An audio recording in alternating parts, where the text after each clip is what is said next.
2025 ஆண்டு ஜனவரி மாதம் 1ஆம் தேதியிலிருந்து டிசம்பர் மாதம் 21ஆம் தேதி வரையான காலப்பகுதிக்குள் 22,58,202 சுற்றுலா பயணிகள் நாட்டிற்கு வருகை தந்துள்ளதாக இலங்கை சுற்றுலா அபிவிருத்தி அதிகார சபை தெரிவித்துள்ளது.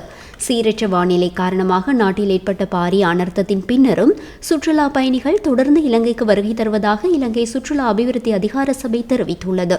இந்த ஆண்டின் இதுவரையான காலப்பகுதிக்குள் அதிகளவிலான சுற்றுலா பயணிகள் இந்தியாவிலிருந்து வருகை தந்துள்ள நிலையில் அவர்களின் மொத்த எண்ணிக்கை 5,10,133 ஆகும். ஜெர்மனியிலிருந்து 1,41,941 சுற்றுலா பயணிகளும், ரஷ்யாவிலிருந்து 1,74,267 சுற்றுலா பயணிகளும், ஐக்கிய ராஜ்யத்திலிருந்து 2,04,703 சுற்றுலா பயணிகளும், ஆஸ்திரேலியாவிலிருந்து 1,03,477 சுற்றுலா பயணிகளும், சீனாவிலிருந்து 1,29,403 சுற்றுலா பயணிகளும், பிரான்சிலிருந்து 1,06,155 சுற்றுலா பயணிகளும் நாட்டிற்கு வருகை தந்துள்ளனர்.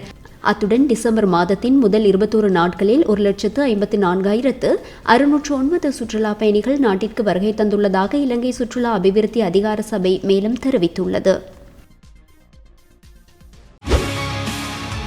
செய்திகளை உடனுக்குடன் தெரிந்து கொள்ள உடனே சப்ஸ்கிரைப் பண்ணுங்க.